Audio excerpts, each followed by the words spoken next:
ಕ್ರಿಸ್ತನಲ್ಲಿ ಪ್ರಿಯರೇ, ನಿಮ್ಮೆಲ್ಲರಿಗೂ ಮುಂಜಾನೆಯ ಶುಭ ವಂದನೆಗಳು. ಈ ದಿನ ವಿಶ್ವವಾಣಿ ಪ್ರಸ್ತುತಪಡಿಸುವ ನಿನ್ನ ದಾರಿಗೆ ಬೆಳಕು ಎಂಬ ಕಾರ್ಯಕ್ರಮಕ್ಕೆ ನಿಮ್ಮನ್ನು ಪ್ರೀತಿಯಿಂದ ಸ್ವಾಗತಿಸುತ್ತಿದ್ದೇವೆ. ಬಾರೆ ಬಾರೆ ಪರಿಶುದ್ಧಾತ್ಮನೇ, ನರಪಾಪಿಯದೆಯೋಳ್ ತಾರೆ ತಾರೆ ಜೀವವರವನೇ.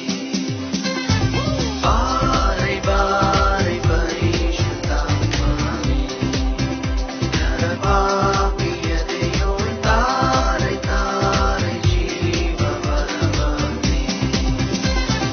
ಧಾರಣಿಯಲ್ಲಿ ಭಾರತೀಂದ್ರ ವಿಚಾರಗೋನರಿಯುತ್ತಿದೆ. ಧಾರಣಿಯಲ್ಲಿ ಭಾರತೀಂದ್ರ ವಿಚಾರಗೋನರಿಯುತ್ತಿದೆ. ಪೂರಣ ಕಟಾಕ್ಷದಿಂದ ಪೂರಣ ಕಟಾಕ್ಷದಿಂದ ಸೇರೆಯನ್ನಯ ಮನಸ್ಸಿನೊಳಗೆ. ಬಾರೆ ಬಾರೆ ಪರಿಶುದ್ಧಾತ್ಮನೇ, ನರಪಾಪಿಯದೆಯೋ ತಾರೆ ತಾರೆ ಜೀವವರವನೇ. ಮಂದಮತಿಯಿಂದನಾನೇನೈ ಭಯಭ್ರಾಂತಿಯಲ್ಲಿ ಮುಂದುಗೆದ್ದು ಮುಳುಗಿನೊಂದೇನೈ. ಅಂದು ಪಂಚಾಶತಮದಿನದೋಳ್ ಬಂದು ಮಹಿಮೆ ತೋರಿದಂತೆ. ಅಂದು ಪಂಚಾಶತಮದಿನದೋಳ್ ಬಂದು ಮಹಿಮೆ ತೋರಿದಂತೆ. ಇಂದು ಕೃಪೆಯ ಪಾಲಿಸೆ ಮಗೆ, ಇಂದು ಕೃಪೆಯ ಪಾಲಿಸೆ ಮಗೆ. ಚಂದದವರ ಕೊಡು ಸತ್ಯಾತ್ಮನೆ. ಬಾರೆ ಬಾರೆ ಪರಿಶುದ್ಧಾತ್ಮನೇ, ನರಪಾಪಿಯದೆಯೋ ತಾರೆ ತಾರೆ ಜೀವವರವನೇ. ದೇವರ ವಾಕ್ಯವನ್ನು ಓದಿ ಪ್ರಾರ್ಥಿಸೋಣ. ಏಷಾಯನ ಪ್ರವಾದನ ಗ್ರಂಥ 44ನೇ ಅಧ್ಯಾಯ 1-5 ವಚನಗಳು. ಇಸ್ರಾಯೇಲಿನ ಮುಂದಿನ ವೃದ್ಧಿ. ನನ್ನ ಸೇವಕನಾದ ಯಾಕೋಬೆ, ನಾನು ಆದುಕೊಂಡ ಇಸ್ರಾಯೇಲೇ, ಈಗ ಕೇಳು. ನಿನ್ನನ್ನು ನಿರ್ಮಾಣ ಮಾಡಿ ಗರ್ಭದಿಂದಲೂ ರೂಪಿಸುತ್ತಾ ಬಂದು ನಿನಗೆ ಸಹಾಯ ಮಾಡುವವನಾದ ಯೆಹೋವನು ಹೀಗೆನ್ನುತ್ತಾನೆ. ನನ್ನ ಸೇವಕನಾದ ಯಾಕೋಬೆ, ನಾನು ಆದುಕೊಂಡ ಯೆಶುರೂನೇ, ಭಯಪಡಬೇಡ. ಬತ್ತಿದ ಭೂಮಿಯಲ್ಲಿ ಮಳೆಗೆರೆದು ಒಣನೆಲದಲ್ಲಿ ಕಾಲುವೆಗಳನ್ನು ಹರಿಸುವೆನು. ನಿನ್ನ ಸಂತಾನದವರಲ್ಲಿ ನನ್ನ ಆತ್ಮವನ್ನು, ನಿನ್ನ ಸಂತತಿಯವರ ಮೇಲೆ ನನ್ನ ಆಶೀರ್ವಾದವನ್ನು ಸುರಿಸುವೆನು. ನೀರಿನ ಕಾಲುವೆಗಳ ಬಳಿಯಲ್ಲಿ ಹಸಿರು ಹುಲ್ಲಿನ ನಡುವೆ ಬೆಳೆಯುವ ನೀರಾವಂಜಿಗಳಂತೆ ವೃದ್ಧಿಯಾಗುವರು. ಅನ್ಯಜನರಲ್ಲಿ ಒಬ್ಬನು ನಾನು ಯೆಹೋವನ ಭಕ್ತನು ಎಂದು ಹೇಳಿಕೊಳ್ಳುವನು, ಇನ್ನೊಬ್ಬನು ಯಾಕೋಬ್ಯನು ಎನಿಸಿಕೊಳ್ಳುವನು, ಮತ್ತೊಬ್ಬನು ತನ್ನ ಕೈಯ ಮೇಲೆ ಯೆಹೋವ ದಾಸನು ಎಂದು ಬರೆದುಕೊಂಡು ಇಸ್ರಾಯೇಲನೆಂಬ ಬಿರುದನ್ನು ಧರಿಸಿಕೊಳ್ಳುವನು ಎಂಬುವಂಥದ್ದೇ. ದೇವರು ಈ ವಾಕ್ಯದ ಮೂಲಕ ನಮ್ಮೆಲ್ಲರನ್ನು ಆಶೀರ್ವದಿಸಲಿ. ನಾನು ನಿನ್ನನ್ನು ಪ್ರೀತಿಸುವುದು ಶಾಶ್ವತವಾದ ಪ್ರೇಮದಿಂದಲೇ, ಆದ ಕಾರಣ ನಿನ್ನನ್ನು ಮಮತೆಯಿಂದ ಸೆಳೆದುಕೊಂಡಿದ್ದೇನೆ ಎಂದು ಹೇಳಿ ಈ ಹೊಸ ವರ್ಷ ಕೊಟ್ಟಂಥ ತಂದೆಯಾದ ದೇವರಿಗೆ ಸ್ತೋತ್ರ ಉಂಟಾಗಲಿ. ನಿಮ್ಮೆಲ್ಲರಿಗೂ ಶುಭ ಉಂಟಾಗಲಿ. ಈ ದಿನ ಓದಿದಂಥ ವೇದ ಭಾಗದಲ್ಲಿ ಧ್ಯಾನಿಸುವಂಥ ವಿಷಯವು ನಿನ್ನ ಸಂತತಿಯ ಮೇಲೆ.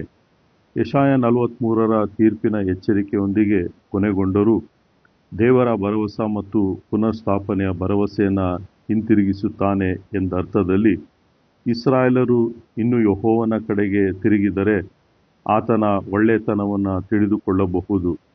ಆದರೂ ಈಗ ಕೇಳಿ, ನಿನ್ನ ಸಂತಾನದವರಲ್ಲಿ ನನ್ನ ಆತ್ಮವನ್ನು, ನಿನ್ನ ಸಂತತಿಯವರ ಮೇಲೆ ನನ್ನ ಆಶೀರ್ವಾದವನ್ನು ಸುರಿಸುವೆನು ಎಂದು ಯೆಶಾಯ 44ನೇ ಅಧ್ಯಾಯ 3ನೇ ವಚನದಲ್ಲಿ ನೋಡುತ್ತೇವೆ. ದೇವರ ಆಶೀರ್ವಾದವು ನಮ್ಮ ಮೇಲೆ ಮಾತ್ರವಲ್ಲ, ನಮ್ಮ ಸಂತತಿಯ ಮೇಲೂ ಸಂತಾನದ ಮೇಲೂ ಇರುವುದು. ಅನೇಕ ತಲೆಮಾರುಗಳವರೆಗೂ ಕರ್ತನ ಆಶೀರ್ವಾದವಿರುವುದು. ಕರ್ತನು ತನ್ನ ಮಕ್ಕಳಿಗೆ ಮಾಡುವ 2 ಆಶೀರ್ವಾದಗಳುಂಟು. ಮೊದಲನೆಯದು ರಕ್ಷಣೆ, ಎರಡನೆಯದು ಅಭಿಷೇಕ. ಕರ್ತನಾದ ಯೇಸುವಿನ ಮೇಲೆ ನಂಬಿಕೆ ಇಡು, ಆಗ ನೀವು ರಕ್ಷಣೆ ಹೊಂದುವಿ. ನಿನ್ನ ಮನೆಯವರು ರಕ್ಷಣೆ ಹೊಂದುವರು. ಅಪೊಸ್ತಲರ ಕೃತ್ಯಗಳು 16ನೇ ಅಧ್ಯಾಯದ 31ರಲ್ಲಿ ಓದುತ್ತೇವೆ. ನೋಹನ ಕುಟುಂಬವನ್ನು ದೇವರು ಹಡಗು ಎನ್ನುವ ರಕ್ಷಣಾ ಸ್ಥಳದಲ್ಲಿ ಕಾಪಾಡಿದನು. ಲೋಟನ ಕುಟುಂಬವನ್ನು ನಾಶವಾಗುವುದರಿಂದ ರಕ್ಷಿಸಿದನು. ಎರಡನೇದಾಗಿ, ಆತನು ನಮ್ಮ ಮಕ್ಕಳನ್ನು ಆಶೀರ್ವದಿಸುವನೆಂದು ವಾಗ್ದಾನ ಮಾಡಿದ್ದಾನೆ. ವಚನ 3ರಲ್ಲಿ, ಭಯಪಡಬೇಡ ಮತ್ತು ನನ್ನ ಆತ್ಮವನ್ನು ನಿನ್ನ ಸಂತತಿಯವರ ಮೇಲೆ ನನ್ನ ಆಶೀರ್ವಾದವನ್ನು ಸುರಿಸುವೆನು. ಇದು ನಮ್ರತೆಯಿಂದ ಹಿಂತಿರುಗಿದ ಇಸ್ರಾಯೇಲರಿಗೆ ಅದ್ಭುತವಾದ ಭರವಸೆಯಾಗಿದೆ. ದೇವರು ಅವರಿಗೆ ತನ್ನ ಆತ್ಮವನ್ನು ಸರಳವಾಗಿ ಕೊಡುವುದಿಲ್ಲ.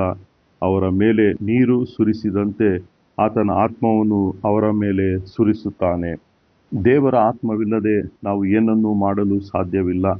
ನಾವು ಗಾಳಿಯಿಲ್ಲದ ಹಡಗುಗಳಂತೆಯೂ ಕುದುರೆಗಳಿಲ್ಲದ ರಥಗಳಂತೆಯೂ ರಸವಿಲ್ಲದ ಕೊಂಬೆಗಳಂತೆಯೂ ಒಣಗಿದ್ದೇವೆ. ಯಾವಾಗ ನಾವು ಆತ್ಮನ ಸುರಿಸುವಿಕೆಗಾಗಿ ಬಾಯಾರಿಕೆಯಾದಾಗ ಅದನ್ನು ಕೇಳುತ್ತೇವೆ ಮತ್ತು ಅದನ್ನು ನಂಬಿಕೆಯಿಂದ ಸ್ವೀಕರಿಸುತ್ತೇವೆ. ನಾವು ಸುರಿಯುವುದನ್ನು ನಿರೀಕ್ಷಿಸಬಹುದು. ದೇವರು ಪ್ರವಾಹವನ್ನು ಸುರಿಸಲು ಒಣ ನೆಲವನ್ನು ಹುಡುಕುತ್ತಿದ್ದಾನೆ. ಅಪೊಸ್ತಲರ ಕೃತ್ಯಗಳು 2:17ರಲ್ಲಿ, ಎಲ್ಲ ಮನುಷ್ಯರ ಮೇಲೆ ನನ್ನ ಆತ್ಮವನ್ನು ಸುರಿಸುವೆನು. ನಿಮ್ಮಲ್ಲಿರುವ ಗಂಡಸರು ಹೆಂಗಸರು ಪ್ರವಾದಿಸುವರು. ಈ ವರ್ಷ ಇದುವರೆಗೂ ಇಲ್ಲದ ದೇವರ ಅಭಿಷೇಕ ನಮ್ಮ ದೇಶದಲ್ಲೆಲ್ಲ ಸುರಿಯುತ್ತಲಿದೆ. ದಿನ ಕಳೆದಂತೆ ಕರ್ತನು ನಮ್ಮನ್ನು ಇನ್ನೂ ಹೆಚ್ಚಾಗಿ ಅಭಿಷೇಕಿಸುತ್ತಾನೆ. ಅದು ನಮ್ಮನ್ನು, ನಮ್ಮ ಕುಟುಂಬದವರಲ್ಲಿ ಒಬ್ಬೊಬ್ಬರನ್ನು ಕರ್ತನ ಬರೋಣಕ್ಕೆ ಸಿದ್ಧ ಮಾಡುವುದು ಮತ್ತು ನಮ್ಮ ಮಕ್ಕಳಿಗಾಗಿ ಕರ್ತನು ಇಟ್ಟಿರುವ ಸಮಾಧಾನವನ್ನು ವಾಗ್ದಾನವನ್ನು ಕುರಿತಾಗಿ ಅವರಿಗೆ ಹೇಳಿ ಪ್ರೋತ್ಸಾಹಪಡಿಸೋಣ. ನನ್ನ ಮಕ್ಕಳು ಸತ್ಯವನ್ನು ಅನುಸರಿಸಿ ನಡೆಯುವರಾಗಿದ್ದಾರೆಂದು ಕೇಳುವುದಕ್ಕಿಂತ ಹೆಚ್ಚಾದ ಸಂತೋಷವು ನನಗಿಲ್ಲ. ಯೋಹಾನ್ ಬರೆದ 3ನೇ ಪತ್ರಿಕೆ 4ನೇ ವಚನದಲ್ಲಿ ನೋಡುತ್ತೇವೆ. ದೇವರು ಈ ವಾಕ್ಯಗಳ ಮೂಲಕ ನಮ್ಮನ್ನೆಲ್ಲ ಆತನು ಆಶ್ವಸಿಸಲಿ. ಪ್ರಾರ್ಥನೆ ಮಾಡೋಣ. ಯುಗದ ಸಮಾಪ್ತಿ ಎಲ್ಲ ದಿವಸಗಳು ನಾನು ನಿಮ್ಮೊಟ್ಟಿಗಿರುತ್ತೇನೆ ಎಂದು ಹೇಳಿದಂಥ ನಮ್ಮ ಪರಲೋಕದ ತಂದೆಯಾದ ದೇವರೇ, ಈ ದಿನಕ್ಕಾಗಿ ನಿನಗೆ ಸ್ತೋತ್ರವನ್ನು ಸಲ್ಲಿಸ್ತೇನೆ.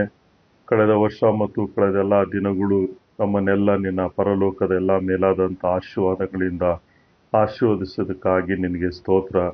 ಹೊಸ ವರ್ಷದ ಎಲ್ಲ ದಿನಗಳು ನಮ್ಮ ಜೊತೆಯಲ್ಲಿದ್ದು ನಮ್ಮನ್ನೆಲ್ಲ ಬಲಪಡಿಸು, ಹೊಸ ಆಲೋಚನೆಯನ್ನು ಕೊಡು, ಹೊಸ ಮಾರ್ಗವನ್ನು ತೋರಿಸು, ಹೊಸ ಆರೋಗ್ಯದಿಂದ ತುಂಬಿಸು.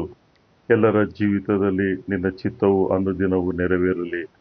ನಿನ್ನ ಬರುವಿಕೆಗಾಗಿ ಎಲ್ಲರನ್ನ ನೀನು ಸಿದ್ಧಪಡಿಸು ಒಡೆಯನೆ. ನೀನು ಬಯಸುವಂತೆ ಎಲ್ಲರೂ ಜೀವಿಸಲು ಕೃಪೆ ಕೊಡು. ಪ್ರತಿದಿನ ಎಲ್ಲರೂ ನಿನ್ನ ವಾಕ್ಯಗಳನ್ನು ಲಕ್ಷ್ಯ ಕೊಟ್ಟು ಓದುವಂತೆ, ಕೇಳುವಂತೆ, ಧ್ಯಾನಿಸುವಂತೆ, ಸಾಕ್ಷಿಯಾಗಿ ನಿಲ್ಲುವಂತೆ ಸಹಾಯ ಮಾಡು ಸ್ವಾಮಿ. ಈ ಹೊಸ ವರ್ಷದಲ್ಲಿ ಎಲ್ಲ ಸಂಘ ಸಂಸ್ಥೆಗಳನ್ನು, ವಿಶೇಷವಾಗಿ ವಿಶ್ವವಾಣಿ ಸಂಸ್ಥೆಯನ್ನು ಆಶೀರ್ವದಿಸು. ಈ ವರ್ಷದಲ್ಲಿ ಅವರು ಮಾಡುವಂಥ ಕಾರ್ಯಗಳನ್ನು ತೋರಿಸು, ಅದನ್ನು ಮಾಡಲು ಕೃಪೆ ತೋರಿಸು.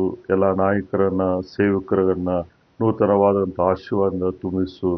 ಈ ದಿನ ಜನ್ಮದಿನ, ವಿವಾಹ ವಾರ್ಷಿಕೋತ್ಸವವನ್ನು ಆಚರಿಸಿಕೊಳ್ಳುವ ಪ್ರತಿಯೊಬ್ಬೊಬ್ಬರನ್ನು ಆಶೀರ್ವದಿಸು. ಸೇವೆಗಾಗಿ ಸಹಾಯ ಮಾಡುತ್ತಿರುವ ಎಲ್ಲರನ್ನೂ, ಅವರ ಕುಟುಂಬಗಳನ್ನು, ಅವರ ಜೀವಿತವನ್ನು, ಅವರ ಉದ್ಯೋಗವನ್ನು ಆಶೀರ್ವದಿಸು, ಅಭಿವೃದ್ಧಿಪಡಿಸು. ನಿನ್ನ ಎಲ್ಲ ವಾಗ್ದಾನಗಳು ನೆರವೇರಲಿ. ಈ ದಿನ ನೀನು ತಿಳಿಸಿದ ಹಾಗೆ ನಿನ್ನ ಸಂತತಿಯವರ ಮೇಲೆ ನನ್ನ ಆಶೀರ್ವಾದವನ್ನು ಸುರಿಸುವೆನು ಎಂದು ಹಾಗೆ ನೀನು ಮಾಡುತ್ತೀಯ. ಅದಕ್ಕಾಗಿ ನಿನಗೆ ಸ್ತೋತ್ರ. ಯೇಸು ಸ್ವಾಮಿಯ ಮಧುರವಾದ ನಾಮದಲ್ಲಿ ಪ್ರಾರ್ಥನೆಯನ್ನು ಬೇಡಿ ಹೊಂದಿದ್ದೇವೆ ನಮ್ಮ ತಂದೆಯೇ, ಆಮೇನ್. ಯಾವ ಪುಣ್ಯವು ಕಾಡಿಗೆ ನೊಳಗೆ ನಿರ್ಭಾಗ್ಯದೊಡನೆ ದೇವ ಗುಣದಿ ಬಂದೆ ನಿನ್ನಡಿಗೆ. ಜೀವನಾಯಕನರ್ಪಿಸಿದ ನಿಜ ಆಹುತಿಯ ಶೂನ್ಯವಿಡಿದು. ಜೀವನಾಯಕನರ್ಪಿಸಿದ ನಿಜ ಆಹುತಿಯ ಶೂನ್ಯವಿಡಿದು. ದೇವರಿಸುವ ಪಾಪಿಗೆ ನಗೆ, ದೇವರಿಸುವ ಪಾಪಿಗೆ ನಗೆ ಈಯುವುದಾದರಿಕನೇ ವರ. ಪ್ರಿಯ ಸಹೋದರ ಸಹೋದರಿಯರೇ, ನಿಮ್ಮ ಪ್ರಾರ್ಥನಾ ಮನವಿಗಳಿಗಾಗಿ ಪ್ರಾರ್ಥಿಸಲು ವಿಶ್ವವಾಣಿ ಟೋಲ್ ಫ್ರೀ ಸಂಖ್ಯೆ 1800-270-0333ಕ್ಕೆ ಕರೆ ಮಾಡಿರಿ. ದೇವರು ನಿಮ್ಮನ್ನು ಆಶೀರ್ವದಿಸಲಿ.